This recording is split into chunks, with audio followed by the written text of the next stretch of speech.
कि चलता पढ़ाई अब ही गवना जन कराई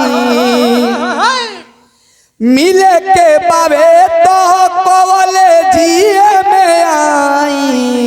ये हो कॉलेज पर बोलावतिया एगो लड़की के पढ़ाई चलता। हाँ जी। लड़किया अपना दीवाना के लगे फोन कैले बिया।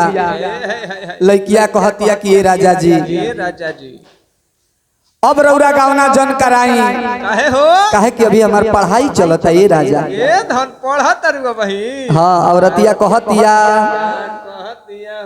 कि चलता पढ़ाई अब ही गवना जन कराई चलता पढ़ाई अब ही गवना जन कराई मिले के बाबे तो कॉलेजिए में आई वही जे काटल जाई चानी बतिया मानिए राजा जी वही जे काटल जाई चानी बतिया मानिए राजा जी।